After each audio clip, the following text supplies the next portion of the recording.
네, 안녕하세요 여러분, 반갑습니다. 오늘부터는 선생님이 이 마이크를 빌렸어요. 원래는 이제 핸드폰으로 찍다가 도저히 안 되겠어 가지고 소리가 너무 작더라고요, 선생님이 들어도. 그래서 태블릿 PC에 연결을 해 가지고 이렇게 마이크에 한번 연결을 해 봤어요. 아마 여러분들이 들을 때 이 선생님 마이크를 툭툭 치면 살짝 칙칙칙 소리가 날 수가 있는데, 그 외에는 아마 좀 더 깔끔한 목소리로 녹음이 돼서 여러분들이 좀 듣기 편하지 않을까 생각이 듭니다. 오늘부터는 새로운 중단원인 몰에 대한 내용을 들어가도록 하겠습니다. 전혀 어려운 부분 아니니까요, 여러분들이 잘 따라와 주셨으면 좋겠고요. 이 파트 부분부터는 여러분들이 한 번 못 따라오면은 쭉 그냥 뒤처지게 됩니다. 한 번 못 따라오면 쭉 뒤처지게 돼요. 그래서 여기서부터는 선생님이 최대한 천천히 나가도록 할게요. 아마 여러분들이 지금 계속 한 강의가 1시간이 넘다 보니까는 많이 힘들어하는 것 같은데, 선생님도 좀 짧게 하고 싶은데 우리한테는 시간이 얼마 남지 않았습니다. 우리가 5월 말 빠르면이 아니라 정상적으로 이제 등교 계약을 하게 되면은 5월 말에 1차 지필 평가가 예정되어 있어요. 이거는 언제든지 바뀔 수는 있지만 일단 예정은 5월 말로 되어 있습니다. 근데 벌써 4월 말이야. 우리 배운 거 진짜 쥐꼬리만큼도 안 돼요. 근데 우리가 집중 이수제이기 때문에 여기에 시험 범위가 대단원 1단원이랑 2단원 요게 됩니다. 웬만해서는 여기 한 학기 부분에 나가는 건데 우리는 이제 한 달 안에 나가야 합니다. 한 달 안에. 얼마 시간이 남지를 않았어요. 그리고 또 한 가지 걱정스러운 게 이제 4월 30일 무슨 날이야? 석가탄신일이죠. 실제로 석가탄신일이면 우리 수업해요, 안 해요? 안 하죠. 이제 수업을 안 합니다. 그 다음에 이제 그 다음 주 넘어가서 화요일이 되면은 5월 5일 이때도 어린이날이에요. 이때도 수업이 없습니다. 우리는 엄청난 수업을 결손하게 돼요. 그래서 여기에 만약에 우리가 수업을 듣지 않으면 정말로 시험 범위가 나갈 수가 없어요. 그래서 이때는 선생님은 강의를 올릴 겁니다. 우리는 강의를 일단 올릴 거야. 선생님 너무한 거 아니에요? 보통 이런 날, 공휴일날은 쉬는 날인데 선생님 너무한 것 같아요. 그럴 수가 있죠. 그래서 이때는 강의는 올리지만 출석은 하지 않아도 됩니다. 이때 이제 설문을 올리긴 올리겠지만 출석을 위한 설문을 올리지는 않을 겁니다. 그래서 여러분들이 일단 선생님이 올려놓고 그 날에 들어도 되고요, 다른 날에 들어도 되고요, 여러분들이 원해서 편한 대로 재량권 하시면 됩니다. 일단은 선생님이 되도록이면은 요 두 날짜에도 강의를 찍어서 올릴 거예요. 요것뿐만 아니라 이 지금 1단원 요 몰에 대한 내용이랑 화학 반응식과 양적 관계에 대한 문제 풀이를 해주지 않으면 여러분들이 시험 볼 때 굉장히 어려울 거예요. 지난 문제풀이 강의에서도 선생님이 말했다시피 화학은 배울 게 정말로 조금밖에 없어요. 다른 과목에 비해서 얼마 안 됩니다. 실제로 화학에서 총 외워야 될 내용이 30이다라고 하면은 30이야. 우리가 30만 다 외운다고 해서 다 되는 게 아니에요, 화학은. 실제적으로 문제 푸는 난이도는 100 정도가 됩니다. 어떻게 응용하고 문제에 어떻게 적용하는지 여러분들이 한번 선생님이 문제 풀면서 선생님 저렇게 해설하는구나, 저렇게 풀이하는구나, 그거를 봐야지 고난도 문제 같은 경우도 여러분들 쉽게 해결할 수가 있을 겁니다. 문제풀이 영상 같은 경우도 선생님이 영상에 말은 했지만 의무는 아니에요. 듣고 싶으면 듣고 안 들어도 돼요. 뭐 안 듣는다고 손해보는 거는 없습니다. 뭐 출석 인정 안 되는 건 전혀 없어요. 대신에 그 문제 풀어준 부분에서 당연히 시험 문제가 나아갈 수가 있습니다. 선생님 문제 파일도 같이 올려뒀으니까는 여러분들이 한번 참고해서 보시면 좋을 것 같아요. 이거는 강의 들은 학생들과 그래도 안 들은 학생들과의 차별성을 둬야 되기 때문에 선생님 답은 올리지는 않을 겁니다. 선생님이 그 강의 속 안에서만 답을 말해주고 해설을 해주고 따로 해설서를 올리지는 않겠습니다. 그래서 여러분들이 필요하면 듣는 거고요. 본인은 필요 없다. 이 정도 내용은 충분히 안다라는 학생 굳이 듣지 말고 뭐 다른 공부를 하시면 될 것 같습니다. 우리 되게 시간이 빠듯해요. 뭐 다른 과목이 뭐 또 집중 이수가 있을지도 모르겠지만 선생님 그런 과목들을 석가탄신이랑 어린이날 때 강의 안 올리던데요. 근데 그거는 이제 약간 그 과목 선생님들의 이제 스타일이고요. 선생님은 일단은 올려가지고 우리가 시험 때 너무 급급하게 진도 나가면 여러분들 또 이제 더 안 좋을 거 아니에요. 공부하는데도 불편하고. 그래서 조금 나중에 편하기 위해서 지금 그래도 집에 있을 때 조금 약간 빡빡하게 공부하는 게 조금 편하겠죠? 그렇게 여러분들이 좀 이해를 해주셨으면 좋을 것 같습니다. 뭐 지난 시간에 일단 문제부터 한번 보도록 합시다. 선생님이 하나, 둘, 셋, 넷, 다요. 헥세인의 이성지체 수능, 구조 이성지체 수능이라는 문제를 냈어요. 여러분들 뭐 다양한 답을 써서 냈는데 많은 학생들이 많이 맞췄습니다. 근데 뭐 아세틸렌 쓴 학생은 문제도 보지도 않고 강의도 보지도 않은 거죠. 선생님의 이름은 잘 알아두도록 하겠습니다. 여기서 말은 못하겠지만 일단 이렇게 일렬로 돼 있는 거 일단 기본적으로 하나가 있을 수가 있겠습니다. 일렬로 돼 있는 거 기본적으로 하나가 있을 수 있겠고요. 두 번째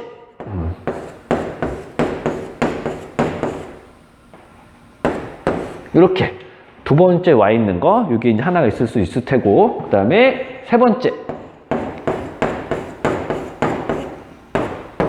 요놈이 있을 수가 있을 테고요. 그 다음에 저기까지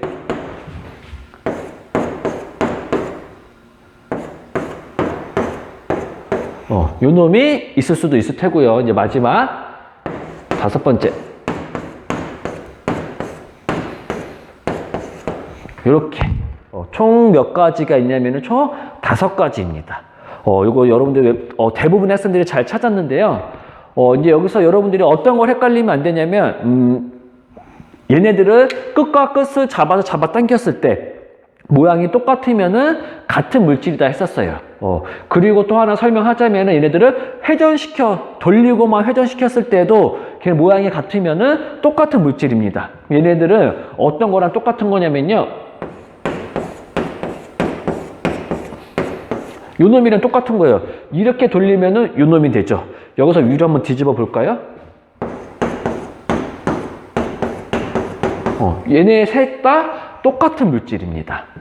그래서 하나, 둘, 셋 이렇게 카운팅이 들어가면은 안 돼요. 끝과 끝을 잡아 당겨서 쭉 펴졌을 때 모양이 똑같으면 똑같은 거고 그 상태에서 회전하면서 모양을 똑같이 만들 수 있으면 그것도 같은 물질이다라고 볼 수가 있습니다. 요것도 이제 마찬가지로 보시면은 요 놈이 위에 올라가 있어도 똑같은 거고요. 아이고 3번이랬었네. 요 놈이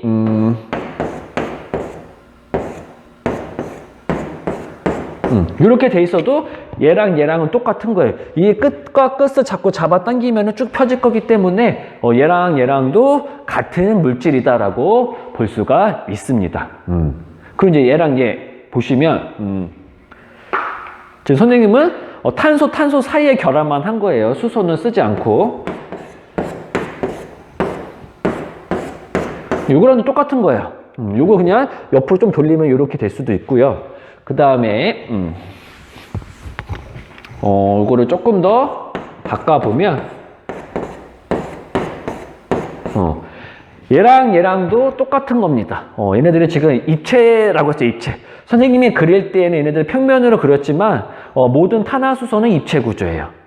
모든 탄화수소는 모든 탄소 입체 구조가 아니라 탄화수소는 대부분 입체 구조입니다. 선생님 말 실수했네. 그러면 지금 선생님 다 그려준 거 칠판에 그린 탄화수소 전부 다 입체 구조예요. 그럼 얘네들을 요건 그대로 놔두고 요거 부분만 회전시켜 보면 그러니까 요 부분을 그대로 놔두고 요 부분을 회전시켜 보면 위로 요 놈이랑 똑같이 나올 수가 있습니다. 그래서 얘랑은 똑같은 물질이다라고 볼 수가 있어요. 그리고 마지막 요 놈 이렇게 해서 헥세인의 구조 이성지체 수는 총 몇 가지냐면 이렇게 총 5가지가 됩니다. 요거 여러분들이 잘 알아두셨으면 좋을 것 같고요. 또 한 학생이 굉장히 이 학생은 수업을 열심히 듣는 것 같아요. 질문하는 거 보면은 이 학생이 그냥 허투루 듣는 게 아니라 정말로 좀 집중해서 듣는다라는 게 좀 보이는 것 같은데, 이 학생이 이제 뭐라고 질문했냐면, 선생님, 사이클로 헥세인은 입체 이성질체인가요? 우리 선생님 의자 모양, 배 모양 이렇게 설명했었죠. 이게 입체 이성질체인가요? 이렇게 말을 했었는데, 선생님이 구조 이성질체는 설명했는데 입체 이성질체는 설명을 안 했죠. 그거는 너무 범위 너무 밖이라서 선생님이 설명을 하지는 않았습니다. 너무 범위 밖에 설명을 하지 않았는데, 예를 들어서 딱 하나만 선생님이 설명을 해볼게요. 구조 이성질체랑 입체 이성질체의 차이. 이거 너무 깊게 들어가면 궁금하지 않은 학생은 뭐야, 저 뭔 소리 하는 거야? 라고 생각을 할 수가 있기 때문에 간단하게만 설명하고 넘어가도록 할게요.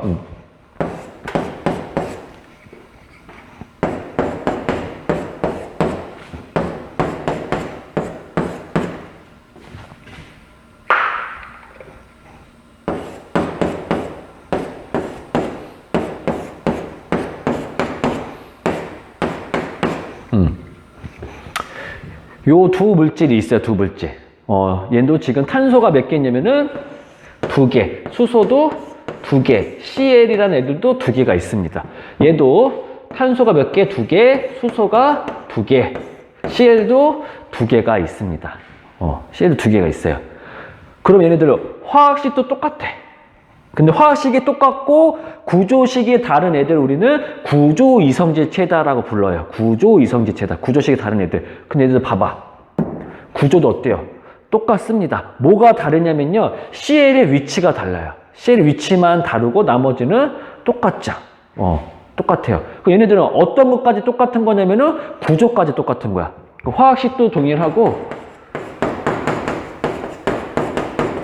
화학식이랑 그다음에 구조, 요 놈이 같이 동일한데 화학식이랑 구조가 동일한데 서로 다른 물질이에요. 같은 애들은 아니에요. 엄연히 달라. 왜? CL의 위치가 얘네들은 여기서 이렇게 마주보고 있는 건 얘네들은 다르게 있죠. 그래서 이런 관계 이제 시스 트랜스라고 하는데, 그거까지는 너무 우리가 앞서가는 거니까는, 거기까지는 선생님 더 자세하게 설명하지는 않도록 할게요. 이런 관계에 있는 애들을 우리는 뭐라 부르냐면요, 구조까지 똑같은데, 결국엔 다른 물질. 얘네들 우리는 입체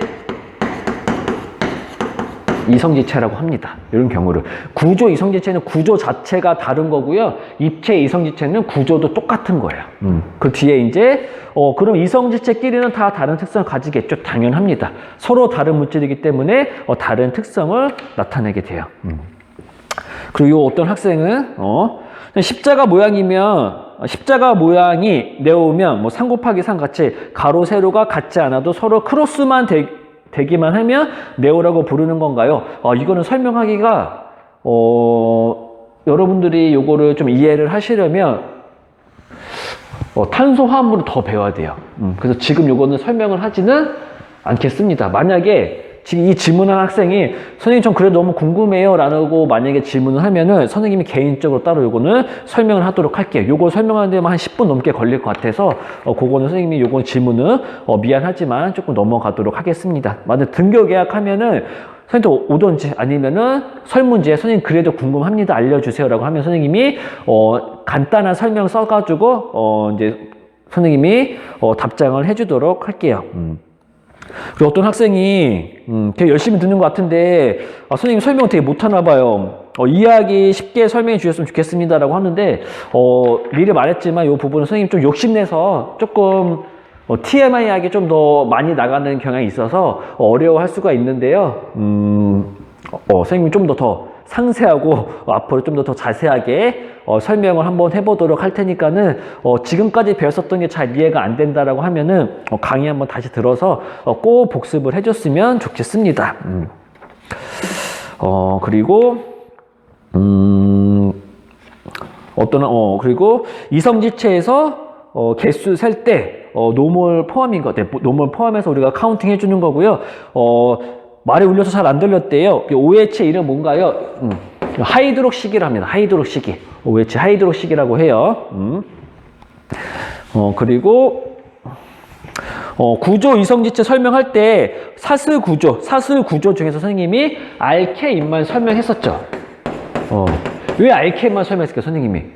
알케인 말고도 알케인도 있고요, 알카인도 있고요. 구조 이성지체 수가 굉장히 많습니다. 선생님이 알케인만 설명한 이유는 이게 제일 쉽기 때문이에요. 나머지는 정말로 복잡합니다. 이름 짓는 것도 어렵고요. 찾는 것도 조금 많이 어렵습니다. 그래서 자세한 거는 여러분들이 대학 가서 배우도록 하고요. 이성지체가 있지만 선생님이 따로 설명을 안 해준 겁니다. 그렇게 이해해 주시면 될 것 같고요. 그리고 이제 불포화 탄화수소에는 방향조 탄화수소, 즉 이 단일과 이중이 반복되는 구조밖에 없는 건가요? 아니죠. 포화 탄화수소가 뭐야? 포화 탄화수소. 포화 탄화수소. 쉽게 설명하면 포화 탄화수소는 모든 결합이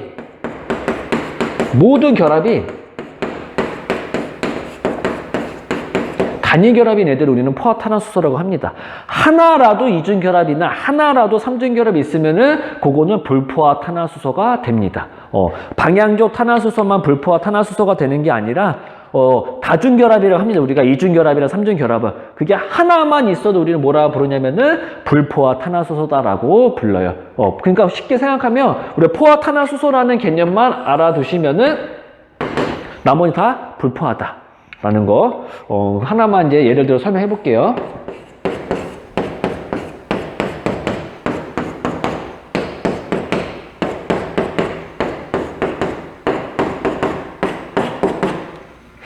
얘네들 자꾸 분필이 들어가네. 여기에 뭐가 있냐면은 다중결합, 이중결합이 있죠. 얘네들은 불포화 탄화수소가 돼요. 포화가 됐다라는 말은 꽉 찼다라는 말인데, 탄소는 최대 몇 개의 원자랑 4개의 원자랑 결합을 할 수가 있다고 했는데, 요놈 탄소를 보면은 여기 1개, 여기 2개, 여기 3개. 하나가 더 결합할 수 있는 결합을 못했죠. 그래서 얘네들은 포화가 되지 않았다라고 해서 불포화 탄화수소다라고 우리가 부릅니다. 그럼 이제 질문을 요 정도까지 여러분들이 한 학생들 이제 받도록 하겠습니다. 이제 본격적인 강의가 이제 몇 번 하진 않았지만은 누가 열심히 하고 하는지가 질문만 봐도 딱 보여요. 딱 보여요. 이 학생들 선생님이 등교 계약을 하게 되면은 조금 더 눈여겨보게 될 것 같아요. 그리고 문제를 설문지에 더 많이 내주시면 좋을 것 같습니다. 이것도 문제풀이 강의에서 말을 했는데, 문제는 되도록이면 문제풀이 강의 그때 선생님이 한 번에 조금 올리도록 할게요. 그리고 여기 선생님 이제 여러분들 수업 듣기에 좀 편하게 하기 위해서 요약 핵심 정리 요거를 선생님이 같이 올렸으니까는 프린트해서 봐도 되고 그냥 화면에 띄워놓고 선생님 목소리만 들으면서 이렇게 해도 될 것 같아요. 그렇게 들으면은 조금 더 효과적으로 여러분들이 강의를 들을 수 있을 거라고 이제 생각을 합니다.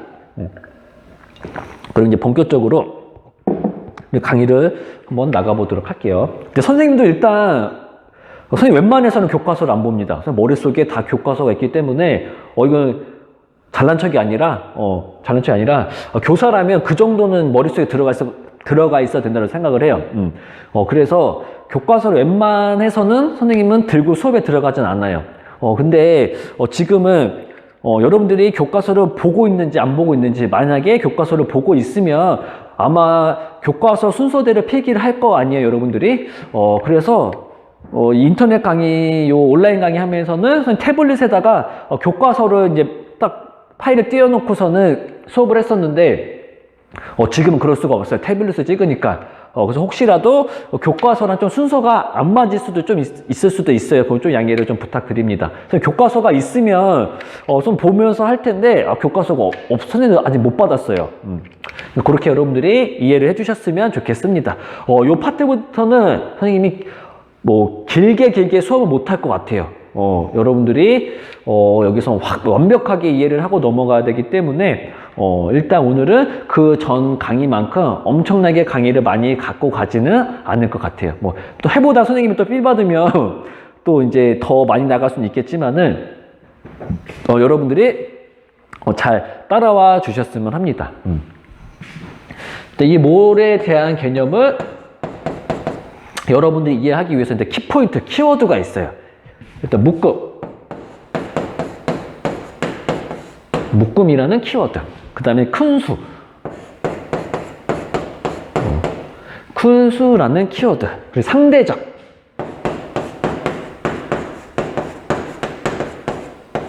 상대적이라는 키워드가 있습니다. 요 세 개만 여러분들 머릿속에 일단 기억을 하고 들어오세요. 일단 뭐가 있다? 묶음. 근데 선생님이 문제풀이 강의할 때는 빨간색을 쓰면 안 되겠어요. 전혀 하나도 안 보이더라고요. 근데 이미 찍어 놓은 거라서 올리긴 했었는데 앞으로 선생님이 이런 강의 설명할 때 말고 문제풀이 설명할 때는 빨간색 분필은 되도록이면 사용을 안 하도록 할게요. 두 번째 큰수. 상대적. 요거만 여러분들이 머릿속에 계속 끊임없이 오늘 수업 동안에 요 세 개를 꼭 기억을 하고 계셔야 되겠습니다. 그러면 이 몰에 대한 설명을 하기 전에 어떤 것부터 한번 알아볼 거냐면요.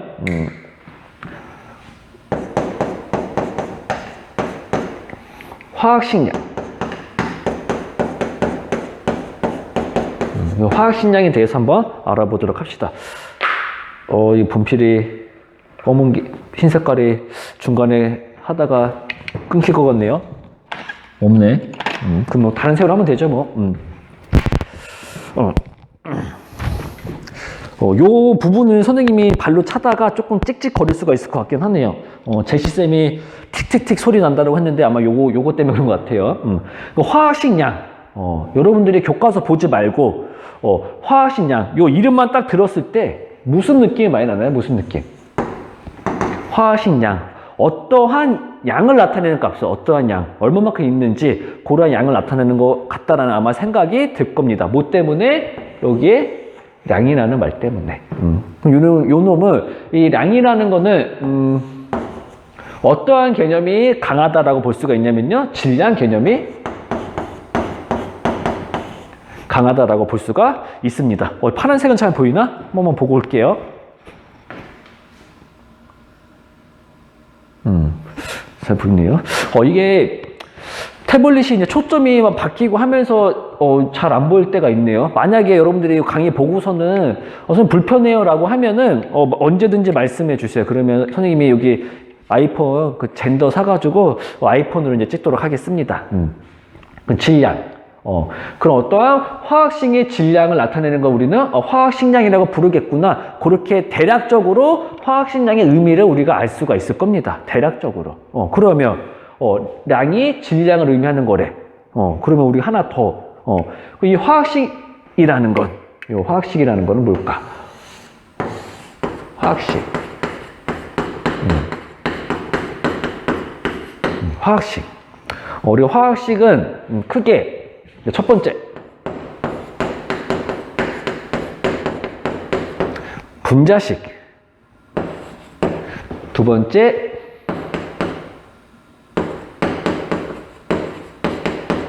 실험식.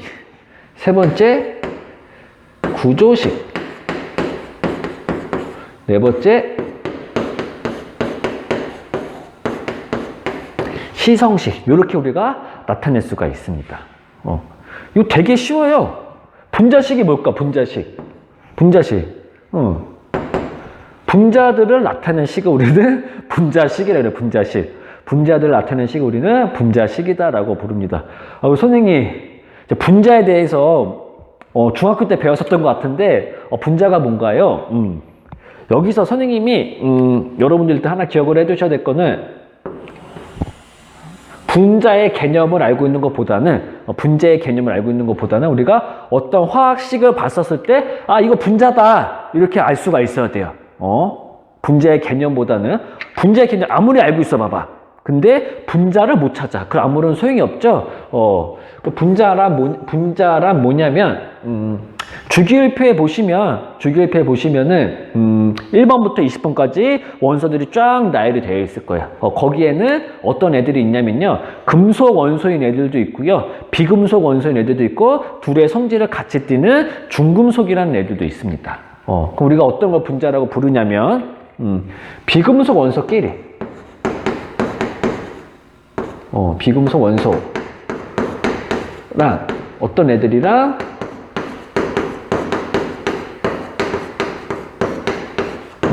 비금속 원소끼리 결합한 애들을 뭐라 부르냐면은 분자라 불러요. 요런 애들은 우리는 분자라 그럽니다. 그래서 선생님, 그냥 비금속 원소 하나 있을 때는 우리는 분자라고 안 하나요? 원자 한 개 있을 때는 우리는 분자라고 부르지는 않습니다. 반드시 어떠한 결합이 일어나야지만 우리는 분자다라고 불러요. 예를 들면 우리 아침에 일어나서 많이 마시는 거, 물 있죠? H2O. 요거 분자고요. 우리 지난 시간에 암모니아 합성 배웠을 거예요. 암모니아 합성, NH3. 요것도 분자고요. 그리고 우리 지구온난화, 온실가스, 온실기체, CO2, 이산화탄소랑 메테인 가스. 이래도 다 전부 다 뭐가 되냐면은 분자가 돼요. 그리고 우리가 숨 쉴 때 산소기체 필요하죠. 이놈도 분자예요. 선생님, 비금속 원소 하나 있을 때는 분자라고 안 부른다면서요. 얘는 비금속 원소가 하나가 있는 게 아니라 몇 개 있는 거냐면은 3개가 있는 거죠. 산소끼리 결합해서 지금 산소 원소가 몇 개 있는 상태냐면은 2개 있는 상태예요. 얘네들은 그래서 우리가 분자라고 부를 수가 있습니다. 뭐 이런 식으로 여러분들이 주기율표에서 금속 원소랑 비금속 원소만 찾으면은 어렵지 않게 여러분들이 찾을 수 있을 겁니다. 선생님, 저 뭐가 금속이고 뭐가 비금속인지 잘 모르겠어요. 그러면 선생님이 주기율표를 하나 써두도록 하겠습니다.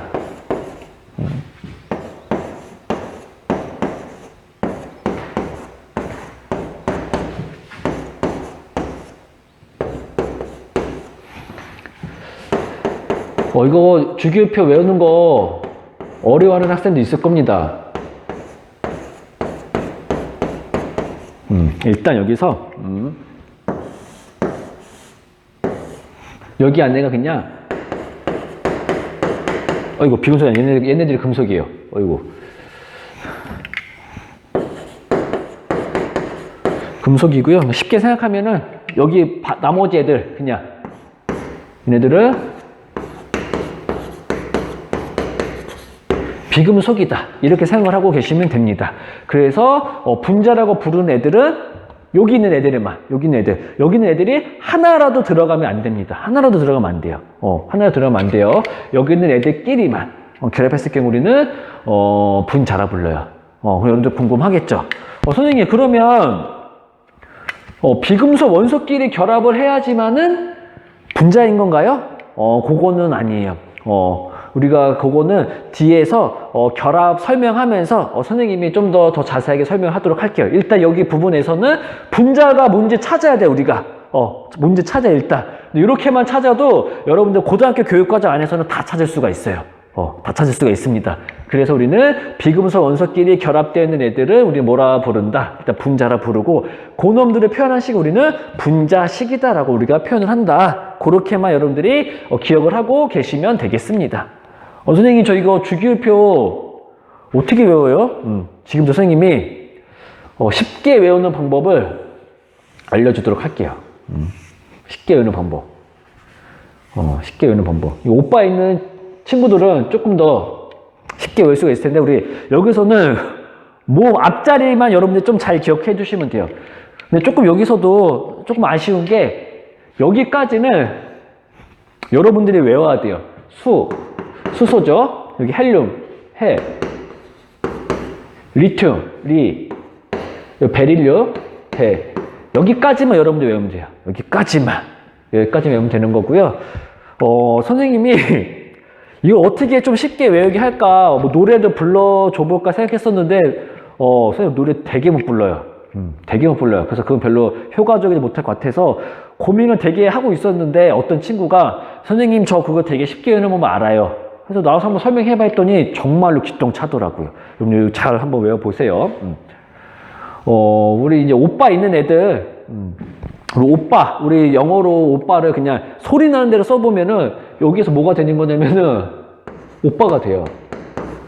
오빠가 돼요. 근데 오빠가 남자니 여자니? 남자죠? 그래, 오빠. 근데 이게 인터넷에 올라가는 거기 때문에 참 못하겠지만 이거 그냥 말로 그냥 할게 어차피 하는 거니까 수업 시간을 어차피 하려고 했어요. B씨 오빠가 되게 이상한 행동을 해. 뭐라 그래? 병신하자 병신. 그래서 병신놈 오빠 이거 X를 해야겠지. 병신놈 오빠. 여기 이제 네온이니까 니, 나, 니나 먹어. 조금 다르긴 하지만 니나 먹어. 병신놈 오빠 니나 먹어. 이거 진짜 선생님 이거 뭘 못하겠다 야 이거. 야 크크. 크크. 나트륨, 마그네슘, 알루미늄, 규소, 인, 황, 그리고 염소, 아르고, 칼륨, 칼슘인데 병신까지 선생님이 말하겠는데 이건 못하겠어요. 그럼 대로 여러분들이 알겠죠? 눈치 까는 학생들 많을 겁니다. 수, 해, 리, 백까지 외운 다음에 병신놈 오빠 니나 먹어 하면서 야 크크. 이거 아마 요거만 여러분들이 딱 기억을 하고 있으면은 지금 아마 다 외웠을 것 같은데? 그래서 요거는 빠르게 지우도록 할게요. 그리고 기억이 안 나면 정말로 이 방법 쓰면 방법이 뭐가 중요하겠어요? 외우기만 하면 되죠. 그렇게 여러분들이 외우시면은 좋을 것 같아요. 우리는 이제 분자를 찾을 수 있고 그 분자 나타내는 식이 이제 분자식이다라는 걸 우리가 알 수가 있습니다. 그 실험식은 뭐냐? 실험식. 이 실험식에는 어떠한 애들이 이제 많이 쓰이냐면요. 이온결합 물질들이 많이 쓰여요. 이온결합 물질.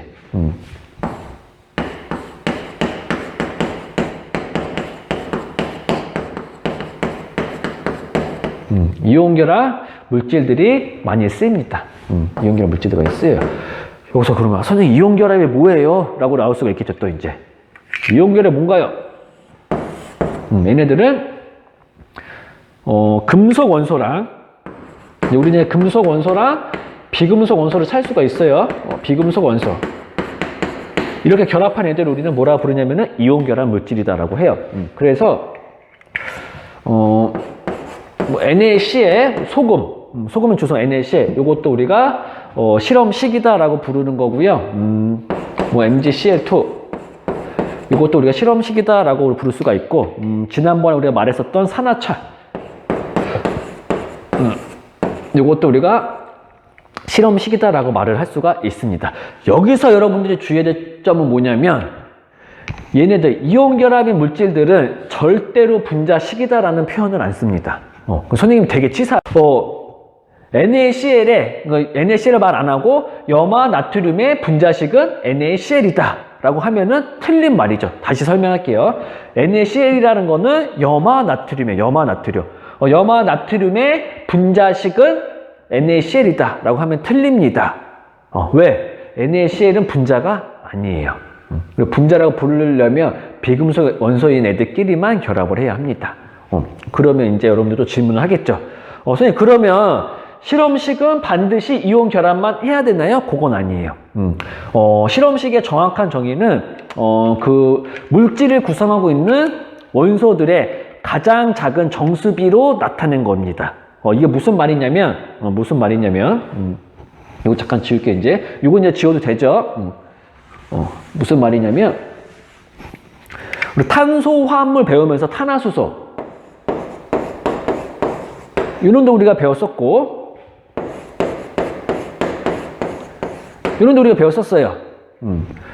근데 얘네들 지금 탄소랑 수소, 얘네들의 지금 비율을 잘 보시면은 탄소가 하나 있을 때 수소가 몇 개? 비율이 몇 대 몇이야? 2대 6이죠. 얘네들의 비율은 2대 6이 되는 거고요. 얘네들은 4대 8이 됩니다.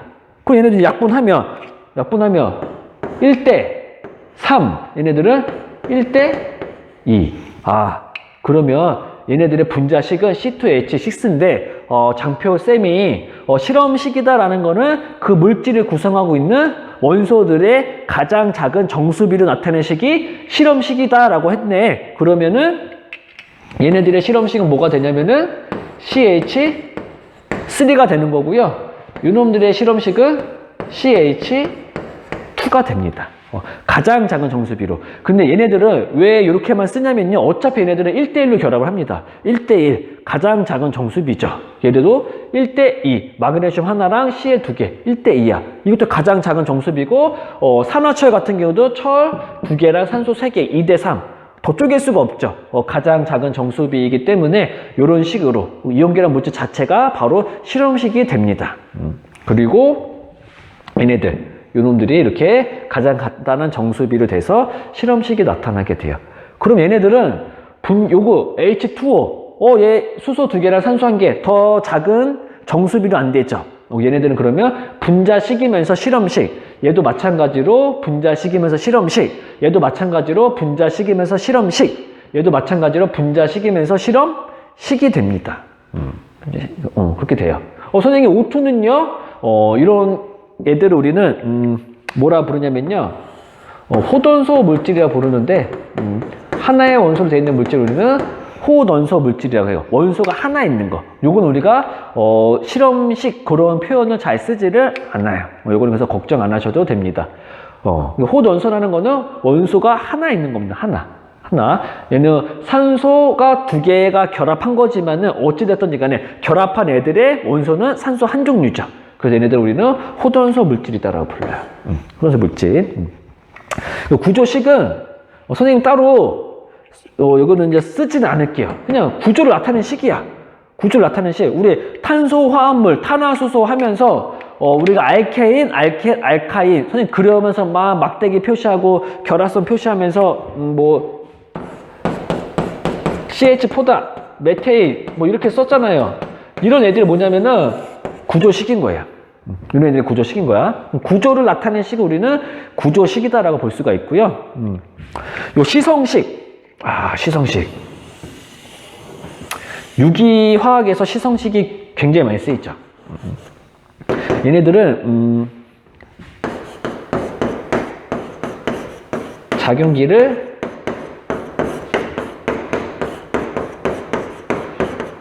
나타낸 식이다라고 볼 수가 있어요. 무슨 말이냐면 선생님 에탄올, 아세트산, 뭐 폼알데하이드 이런 거 배웠죠? 에탄올, 아세트산,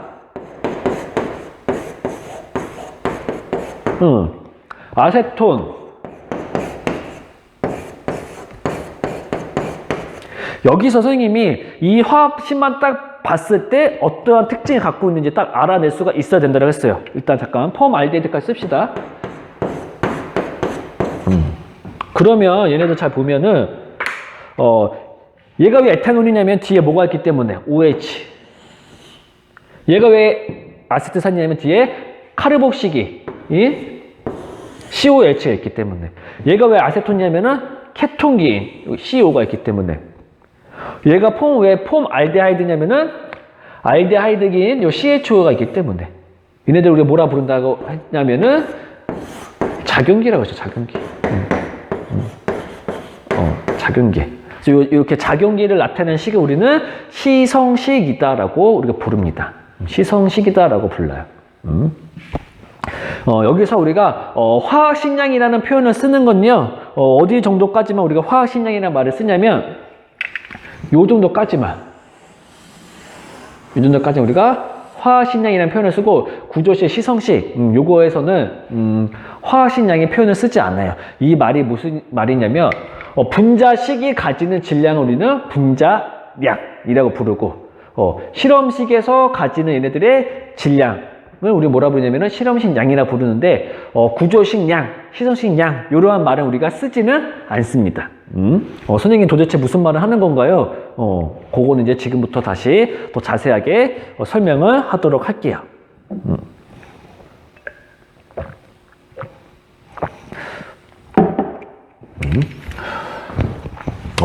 생각보다 시간이 굉장히 많이 지났네요.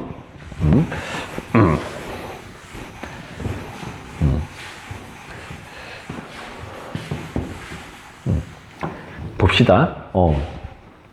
여기서 섞어요, 이제. 분자량. 그리고 이제 실험식량.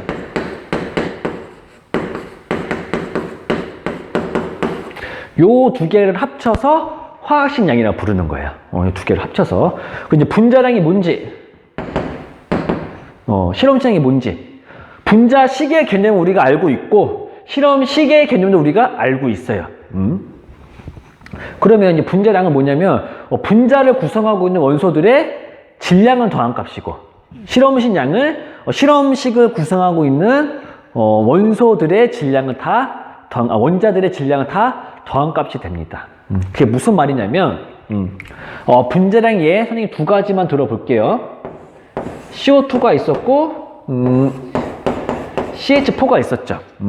실험식 양에는 아까 뭐 NaCl이 있었고, 이온계란 물질, 요거 빼고, 이거 하나 더 쓸까? 요 놈의 실험식은 뭐냐면은 CH3야. 이렇게 등등등등. 여러분들이 이제 분자식을 보고서는 실험식으로도 만들 수가 있어야 돼요. 그럼 얘는 지금 봅시다. 일단 요거 하나만 갖고 와 봅시다.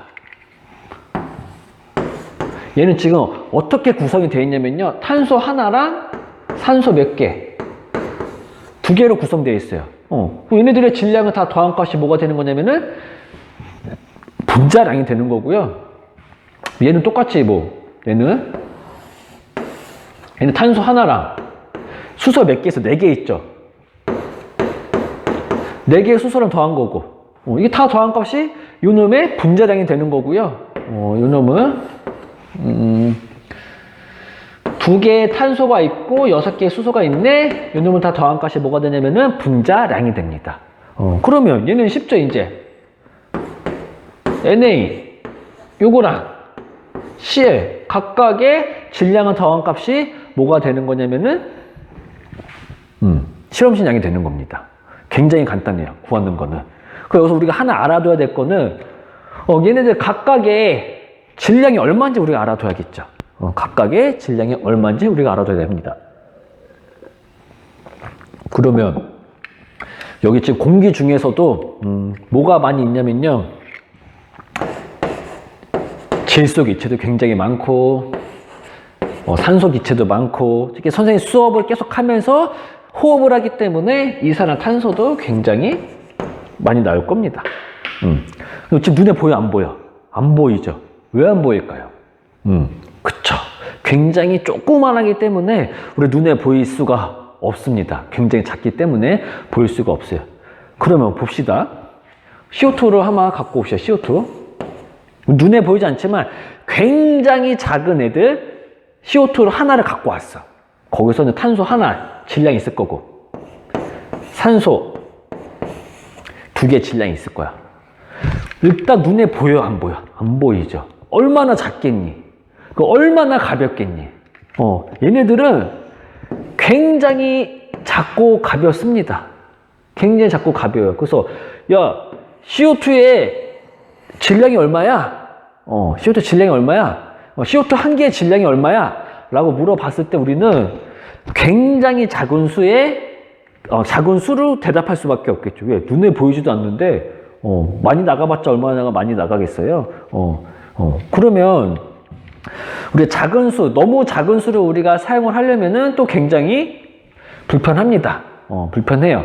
이거는 어떠한 이제 개념을 여러분들 머릿속에 조금 기억을 하고 계시면 좋냐면, 지금 선생님이랑 요 칠판 사이의 거리가, 얼마 정도 되냐면은, 한 30cm? 30cm 정도 되고요. 여기에서 저 벽 끝까지, 강의실 끝까지 한번 거리를 재보면은, 한 8m? 8m 정도 되고. 그 이제 이 선생님 학교에서, 선생님 집까지 거리가 한 5km 정도 됩니다. 5km 정도 돼요. 지금 선생님이 거리 개념 설명하면서 뒤에 있는 단위들을 다 전부 다 다른 단위를 설명했었죠. 그 이유가 뭐냐면은 선생님 집에 여기서 거리가 5km인데 이거를 만약에 센티미터로 표현을 한다라고 하면은 굉장히 비효율적이죠. 굉장히 비효율적입니다. 굉장히 비효율적이야. 그리고 마찬가지로 이거를 미터로 표현을 한다 하더라도 굉장히 비효율적인 거고, 거꾸로 요거를 키로로 설명한다고 해도 굉장히 비효율적인 거고, 요거도 키로로 설명한다고 하면 굉장히 비효율적입니다. 그래서 우리가 이렇게 작은 수, 얘네들의 우리가 질량값을 표현해주기 위해서 얘네들 조금 더 효율적으로 우리가 나타내기 위해서 도입된 개념이 바로 뭐냐면은 원자량입니다. 원자량이에요, 원자량. 이 원자량이 뭐냐면 여기서 얘 탄소의 질량이 너무나 가벼워. 얘도 너무나 가벼워. 뭐 도찐 개찐이야. 너무나 가벼워. 얘도 너무나 가벼워. 그래서 그 가벼운 숫자 그 자체를 사용하기에는 너무나 비효율적이다. 그래서 우리가 어떻게 기준을 두냐면요. 예를 그러면 요 하나를 우리가 사용하기 편하게끔 기준을 두자. 기준을 두자. 뭐 예를 들어 뭐 1이라 두든지 뭐 2라 두든지 뭐 3이라 두든지 일단 우리가 딱 보기 편한 그런 숫자를 기준 딱 두자. 그러면은 얘 기준도 이제 얘 상대적인 값이 됐죠. 얘네들은 하나를 기준으로 이제 얘네들은 이제 상대적인 상대값이 되겠죠. 상대값. 얘를 기준으로 한다라고 했기 때문에 이 기준한 값을 뭐 1로 하든지 2로 하든지 3으로 하든지 그거에 따라서 얘네들이 요 값들이 이제 조금 변한다라고 이제 볼 수가 있어요. 값들이 변한다.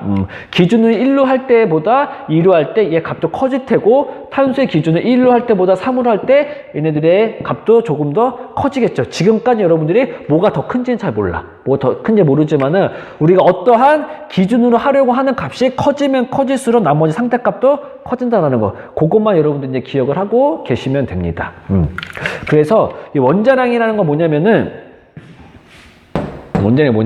이렇게 굉장히 작은 질량을 다뤄야 되는데 너무나 작기 때문에 우리가 쓰기 편하게끔 하기 위해서 기준을 정한 값이에요. 기준 정한 값이야. 얘네들 기준. 기준을 정해가지고 어떻게 한 거냐면은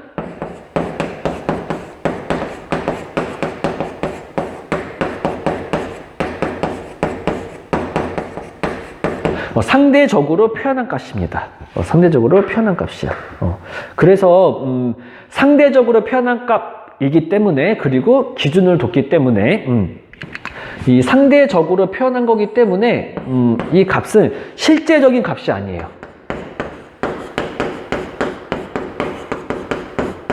실제 값이 아닙니다. 실제 값이 아니에요. 요 말이 뭐냐, 이 선생님이 이거 이제 설명해 드릴게요. 여기도 선생님 약간 조금 어렵게 설명감이 조금 없지 않아 있는데, 이게 여러분들 얼굴 보면서 수업을 했으면 조금 더 편안하게 할 수 있을 것 같은데, 재봉쌤, 재봉쌤 미안해요. 재봉쌤 있어요. 그 이제 선생님, 선생님이 있습니다. 여러분들 딱 봐도 알겠지만, 그 선생님은 엄청 뚱뚱한 타입은 아니에요. 근데 재봉쌤이 뚱뚱하다는 건 아니고, 그렇다고 재봉쌤 그래도 조금 어느 정도는 통통합니다. 선생님보다는 통통하죠. 선생님 통통해요. 선생님 이제 몸무게가 70kg 정도 됩니다. 근데 재봉쌤이 이거 여러분들 이해하기 쉽게 하기 위해서 극단적으로 크게 할게요. 140kg이다라고 합시다. 이거는 재봉쌤 미안해요. 죄송해요. 이거 진짜 재봉쌤이 140kg라는 게 아니라 여러분 이해하기 편하기 위해서 선생님보다는 많이 나갈 테니까는 이제 2배를 해봤어요. 그럼 여기서 만약에 선생님 장표쌤의 몸무게를 1이다라고 했었을 때 재봉쌤의 몸무게 우리는 얼마다라고 표현할 수가 있냐면은 2라고 표현할 수가 있죠. 왜? 원래 값이 몇 배이기 때문에 2배이기 때문에 상대적인 값도 몇 배가 돼야 되냐면은 2배가 돼야 됩니다. 원래 그 차이가. 그럼 선생님 1로 하지 마요. 7로 해요. 7로 해볼까? 그러면은 재봉쌤의 상대적인 질량값은 얼마가 돼야 되냐면은 14가 돼야 돼요. 14가 돼야 됩니다. 그럼 만약에 한번 10으로 해요. 10. 10. 얘는 얼마 돼? 20으로 되는 겁니다. 이런 식으로 하나를 기준으로 둔 다음에 나머지를 이제 실제적인 질량이랑 비교해서 상대적인 값으로 표현한 게 우리는 뭐냐면은 요 원자량이다라고 불러요. 원자량. 여기서는 지금 어떠한 걸 기준으로 했냐면은 선생님의 몸무게를 기준으로 했죠. 선생님 몸무게를. 근데 실제 우리가 배우고 있는 원자량의 개념은 어떤 걸 기준으로 하냐면요. 탄소를 기준으로 탄소. 탄소를 기준으로 합니다. 근데 정확하게 여러분도 알고 있어야 돼요. 그냥 탄소를 기준으로 한다라고 하면은 100점짜리 답안이 아니에요. 정확히 표현하자면은 질량수가 10이 탄소를 기준으로 합니다. 선생님 지금 무슨 말 하는지 하나도 모르겠어요.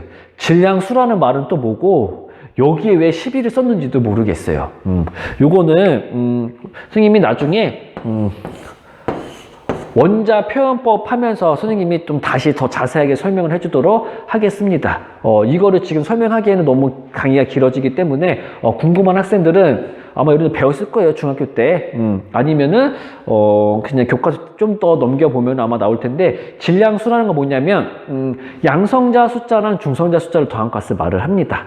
그걸 우리는 원자 표기법에 의해서 원소 왼쪽 위첨자에 표현을 해주게 돼요. 이쪽에 이제 표현을 해주게 됩니다. 요 놈이 기준이 되는 거예요. 그럼 여러분들도 질문하겠죠. 선생님, 그러면 질량수가 12가 아닌 탄소도 있네요. 네, 있어요. 질량수가 13인 탄소도 있고요. 질량수가 14인 탄소도 있어요. 얘네들을 기준으로 하는 게 근데 아닙니다.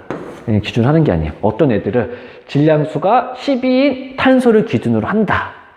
얘네들을 얼마의 기준으로 잡냐면요. 12로 잡습니다. 12.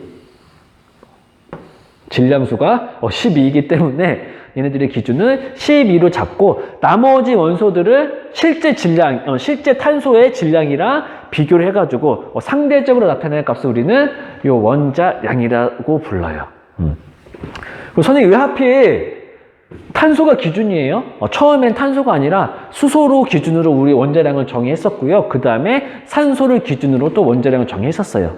근데 왜 탄소일까? 왜 탄소일까요? 이거 문제 내야겠네. 탄소가 기준인 이유. 이거 기준인 이유.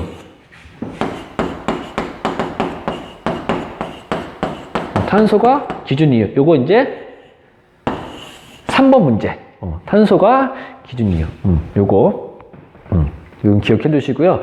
여기에서 요거 한 번만 더 설명하자면 선생님의 몸무게를 5라고 했었을 때 재봉쌤의 몸무게는 10이다라고 할 수가 있는 거죠. 요 선생님 쓴 값이 선생님의 몸무게를 기준을 5로 잡은 거고 재봉쌤은 10이 되는 거예요. 이제 6으로 잡을 때에는 여기는 12가 되겠죠. 여기서 여러분들 알아둘 게 뭐냐면요. 어떤 숫자를 기준으로 잡느냐에 따라 가지고 재봉쌤 몸무게가 바뀌고 있어. 상대적인 몸무게가 바뀌고 있죠. 5로 할 때는 10이었는데 6으로 할 때는 12였어요. 그러니까 기준을 뭐로 두냐에 따라 가지고 재봉쌤의 몸무게가 바뀌고 있는 걸 볼 수가 있습니다. 상대적인 값이 바뀌고 있는 걸 볼 수가 있어요. 그래서 여러분들이 원자량에서 꼭 알아둬야 될 거 뭐냐면은 기준에 따라서 바뀔 수가 있다. 바뀔 수 있다라는 거 여러분들이 이제 기억을 하고 계셔야 되겠습니다. 원자량이라는 거는 어떠한 원소 하나를 딱 기준을 두고서는 나머지 원소들의 질량값을 상대적으로 표현한 거기 때문에 어떤 걸 기준으로 두냐에 따라 가지고 얼마든지 바뀔 수가 있습니다. 그래서 이제 가장 중요한 거, 정말로 가장 중요한 거. 요 상대적으로 표현을 했다라고 했어요. 상대적으로 표현했기 때문에 실제 값이 아니다라고 했었죠, 선생님이. 그래서 얘네들은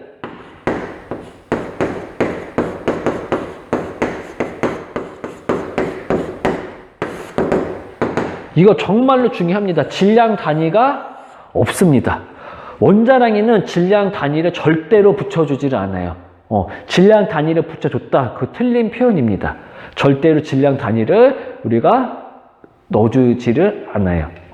여기에 선생님이 질량수가 12인 탄소를 얼마로 기준으로 잡았냐라고 했냐면은 12로 잡았다라고 했어요. 그럼 만약에 표현해서 탄소의 원자량 얼마를 기준으로 잡은 거라고 했냐면 계속 선생님이 말하고 있죠. 얼마? 12. 여기에 뒤에 g을 쓰는 순간 요거는 틀린 표현이 됩니다. g을 쓰는 순간 틀린 표현이 돼요.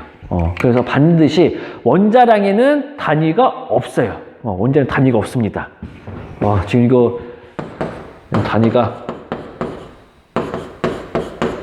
없어요. 굉장히 중요합니다. 그럼 여기서 그럼 탄소를 기준으로 삼았었을 때 다른 원소들의 원자량이 과연 얼마인지 여러분들이 알아두셔야겠죠. 탄소가 12일 때 여기에 쓰면 보이려나? 수소는 1, 질소는 14, 산소는 16, 나트륨은 23, Cl은 35점. 나머지는 모르더라도 여러분들이 최소한 요 정도는 여러분들이 기억을 하고 계셔야 합니다. 선생님, 다 알아야지 왜 몰라도 돼요? 실제로 이제 이 원자량의 개념이 중요한 거지, 이 원자량 값이 얼마인지는 별로 중요하지는 않아요. 실제로 수능에서도, 그리고 선생님 시험 문제에서도 이 각각의 원자량이 얼마 있는지 주어질 겁니다. 요거는, 이 조건은 주어질 수밖에 없어요. 요 파트 부분에서 원하는 거는 개념이지, 각각이 얼마 있는지, 요게 중요한 거 아니기 때문에. 근데 선생님이 그럼에도 불구하고 요거를 왜 외우려고 하냐면은, 여러분들이 좀 더 수업 듣기 편할 겁니다. 그리고 나중에 공부하기도 훨씬 더 편할 거예요. 뭐 굳이 외우기 싫은 학생 아니어도 되지만은 선생님 생각으로는 요 정도는 그래도 최소한 알아두시면은 좋을 것 같아요. 원자량의 개념 좀 대충 감이 오시나요? 어떤 기준으로 잡고 나머지 원소들을 상대적으로 표현한 값이다. 그 기준이 뭐다? 요 탄소다.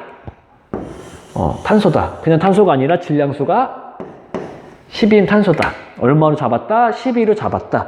그랬더니 탄소 한 개의 질량이 엄청 작지만 그 엄청 작은 값을 우리가 12로 잡았더니 수소의 질량은 얼마다? 1이 나오는 거고, 질소는 14, 산소는 16, 나트륨은 23, Cl은 35.5 이렇게 나오는 게 됩니다.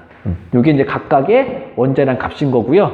이제 분자량이랑 실험시장. 그럼 우리가 어떻게 구하냐면은, 분자량은 그러면은 분자를 구성하고 있는 원소들의 원자량을 다 더한 값이에요. 다 더한 값. 그럼 탄소 얼마? 12, 산소 16, 여기서 산소 16, 다 더하면 얼마야? 44. 그 얘네들 메테일, 탄소 얼마? 12, 수소 얼마? 1, 몇 개 있어? 4개 곱하기 4, 더하면 얼마 돼? 16. 얘 에타인 봅시다. 탄소 몇 개? 2개, 2 곱하기 12 더하기 6개 뭐가? 수소가 있어. 1의 원자량을 갖는, 다 더하면 얼마예요? 30이죠. 30이죠. 여기 여기로 와볼까요? NaCl의 실험식량, 각각의 원자량을 더한 값이 이제 실험식량이야. 실험식 같은 경우는 나트륨 원자량 23, Cl의 원자량 35.5 더하면 얼마야? 58.5가 되는 거고요. 여러분 듣기 좀 힘들죠, 이제? 선생님도 목이 좀 아프네요, 이제. 얘는 CH3 요놈의 실험식량, 탄소 하나 얼마? 12. 수소의 원자량 1인데 몇 개 있어? 3개. 다 더하면은 15가 되겠죠. 이런 식으로 우리가 어떤 걸 나타낼 수가 있냐면요. 이렇게 분자량과 실험식량을 나타낼 수가 있어요. 그러면 여러분들이 또 하나 기억을 해 두셔야 되는 게 뭐냐면, 화학식량이라는 거는 분자량이랑 실험식량으로 나눠지게 되는데, 그러니까 화학식량 안에는 두 가지가 포함되어 있다고 보시면 돼요. 분자량이나 실험식량 같은 경우는 얘네들을 분자식이랑 실험식을 구성하는 각각의 원자들의 원자량을 다 더한 값이다라고 했어요. 근데 원자량 자체가 무슨 값이야? 상대적인 질량이야. 상대적인 질량. 상대적인 질량. 그래서 요 화학식량도 뭐가 되냐면은 상대적인 질량입니다.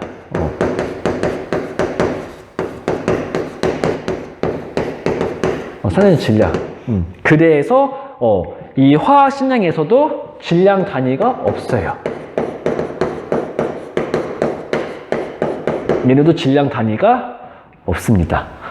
이거 선생님 계속 지금 상대적이라는 말을 계속 쓰고 있는데 원자량은 상대적인 값이기 때문에 상대적인 값, 실제 값이 아니야. 그 무슨 값이냐면 상대적인 값. 상대적인 값이기 때문에 여러분들이 잘 구별을 하고 있어야 합니다. 잘 하고 있어야 돼요. 여기서 화학식량 안에 분자량이랑 실험식량이 포함된다라고 했기 때문에 그냥 요거를 그냥 화학식량이다라고 불러도 돼요. 요것도 마찬가지로 화학식량이다라고 불러도 됩니다. 여기 안에 여기 들어있는 거기 때문에. 그래서 가끔 가다가 문제 보면은 이런 분자량 같은 경우도 웬만해서 다 주어지긴 하는데 뭐 안 주어지는 문제도 있겠지만 얘네들 표현할 때 분자량이라고 안 하고 화학식량은 이라고 표현될 경우도 많이 있어요. 그리고 이렇게 이온결합 물질들 같은 경우는 실험식량이라는 말보다는 그냥 단순하게 그냥 바로 다이렉트로 화학식량 이렇게 표현하는 경우도 많이 있습니다. 많이 있어요. 프린트 물에는 이제 실험식량에 대한 내용은 없는데 여러분들이 적어두시면 되겠죠. 적어두시면 되겠죠. 저는 되겠죠. 그래서 선생님이 중요하다고 했었던 부분, 그거만 잘 기억을 하고 계시면 될 것 같아요. 자, 그럼 이제 몇 분 강의를 했지, 우리가?